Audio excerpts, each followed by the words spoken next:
ನಮಸ್ಕಾರ ಫ್ರೆಂಡ್ಸ್. ಇಂದಿನ ವಿಡಿಯೋದಲ್ಲಿ ನಾವು 4ನೇ ತರಗತಿ ಕನ್ನಡ ಪಠ್ಯಪುಸ್ತಕದ ಪಾಠ 1 ಕನ್ನಡಮ್ಮನ ಹರಕೆ ಎಂಬ ಪದ್ಯದ ಪ್ರಶ್ನೋತ್ತರಗಳನ್ನು ನೋಡೋಣ. ಕನ್ನಡಮ್ಮನ ಹರಕೆ ಇದು ಕುವೆಂಪುರವರು ಬರೆದಂತಹ ಪದ್ಯ. ಮೊದಲನೇದಾಗಿ ಅಭ್ಯಾಸ ಚಟುವಟಿಕೆಯಲ್ಲಿರುವುದು ಒಂದೊಂದು ವಾಕ್ಯದಲ್ಲಿ ಉತ್ತರ ಬರೆಯಿರಿ. ಮೊದಲನೇ ಪ್ರಶ್ನೆ, ಕನ್ನಡದ ಕಂದ ಯಾವುದಕ್ಕಾಗಿ ಹೋರಾಡಬೇಕು?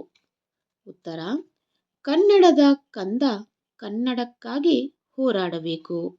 ಕನ್ನಡದ ಕಂದ ಕನ್ನಡಕ್ಕಾಗಿ ಹೋರಾಡಬೇಕು.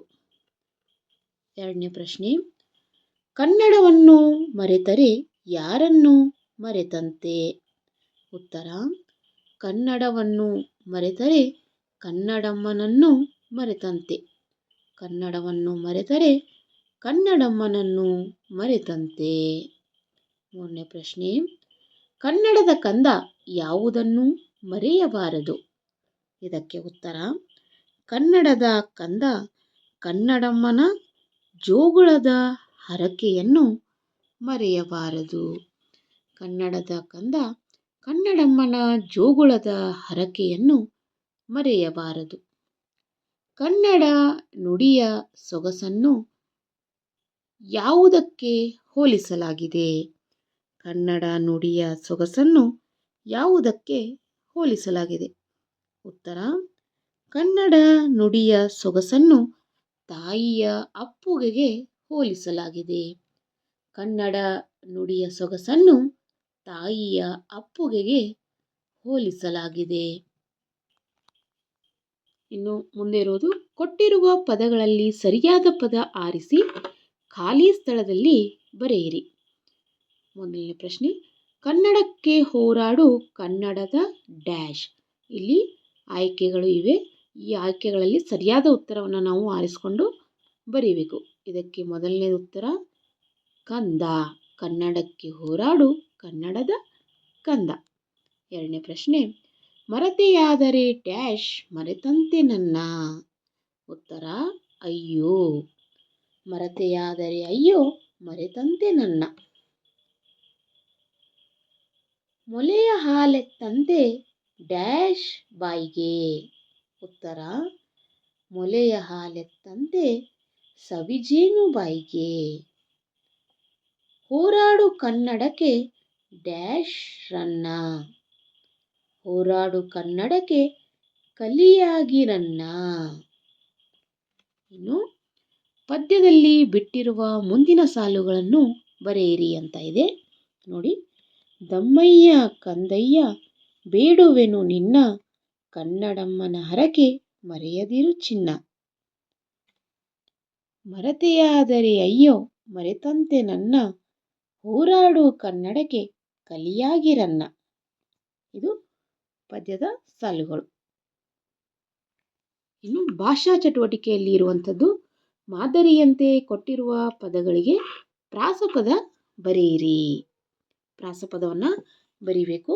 ಮಾದರಿಯಲ್ಲಿ ದಮ್ಮಯ್ಯ ಕಂದಯ್ಯ, ಹೋರಾಡು ಕಾಪಾಡು, ಬಾಯಿಗೆ ಮೇಗೆ, ಬಾಳ್ಗೆ ಏಳ್ಗೆ, ಚಿನ್ನ ರನ್ನ. ಇವು ಪ್ರಾಸಪದಗಳು. ಇನ್ನು ಕೊಟ್ಟಿರುವ ಪದಗಳಲ್ಲಿ ಬರಹದ ಸರಿಯಾದ ರೂಪವನ್ನು ಆರಿಸಿ ಬರೆಯಿರಿ ಅಂತ ಇದೆ. ಇಲ್ಲಿ 2 ರೂಪಗಳನ್ನ ಕೊಟ್ಟಿದ್ದಾರೆ. ಇಲ್ಲಿ ಸರಿಯಾದ ರೂಪವನ್ನು ನಾವು ಆರಿಸಬೇಕು.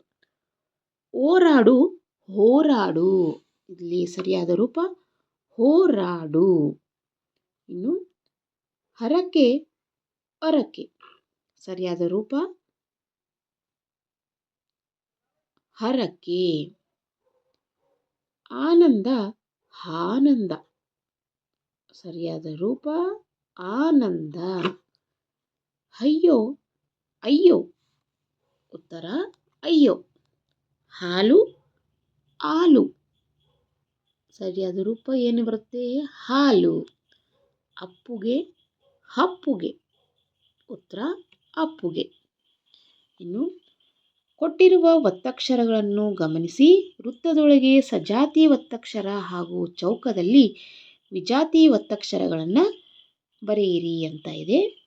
ಸಜಾತಿ ಒತ್ತಕ್ಷರ ಅಂದರೆ ಒಂದು ಅಕ್ಷರಕ್ಕೆ ತನ್ನದೇ ಅಕ್ಷರದ ಒತ್ತಕ್ಷರ ಬರೋದು. ವಿಜಾತಿ ಒತ್ತಕ್ಷರ ಅಂದರೆ ಒಂದು ಅಕ್ಷರಕ್ಕೆ ಬೇರೊಂದು ಅಕ್ಷರದ ಒತ್ತು ಬರೋದು. ಇನ್ನು ಸಜಾತಿ ಇದ್ದರೆ ನಾವು ಎಲ್ಲಿ ಬರೀಬೇಕು? ವೃತ್ತದೊಳಗೆ. ವಿಜಾತಿ ಇದ್ದರೆ ಚೌಕದೊಳಗೆ ಬರಿಬೇಕು. ನೋಡಿ, ನ ಇದು ಅದೇ ಅಕ್ಷರದ ಒತ್ತಕ್ಷರ ಇರೋದ್ರಿಂದ ಇದು ಸಜಾತಿ. ಸ್ನೋ ಇದು ವಿಜಾತಿ. ಷ್ಟ ವಿಜಾತಿ ಒತ್ತಕ್ಷರ. ಹ ಇದು ವಿಜಾತಿ. ಭ ಸಜಾತಿ. ಯ ಸಜಾತಿ. ಸ್ತ ವಿಜಾತಿ. ಟ ಇದು ಸಜಾತಿ ಒತ್ತಕ್ಷರ. ತ ಸಜಾತಿ ಒತ್ತಕ್ಷರ. ಮ ಇದು ಸಜಾತಿ ಒತ್ತಕ್ಷರ. ಶ್ರೇ ಇದು ವಿಜಾತಿ ಒತ್ತಕ್ಷರ. ಅಂದರೆ ಶಕ್ಕೆ ರ ಅಕ್ಷರದ ಮಾತ್ರ ಅಂದರೆ ಒತ್ತು ಬಂದಿದೆ. ಕ್ಷ ಇದು ವಿಜಾತಿ ಒತ್ತಕ್ಷರ. ಪ ಇದು ಸಜಾತಿ ಒತ್ತಕ್ಷರ. ಶ್ನೇ ಇದು ವಿಜಾತಿ.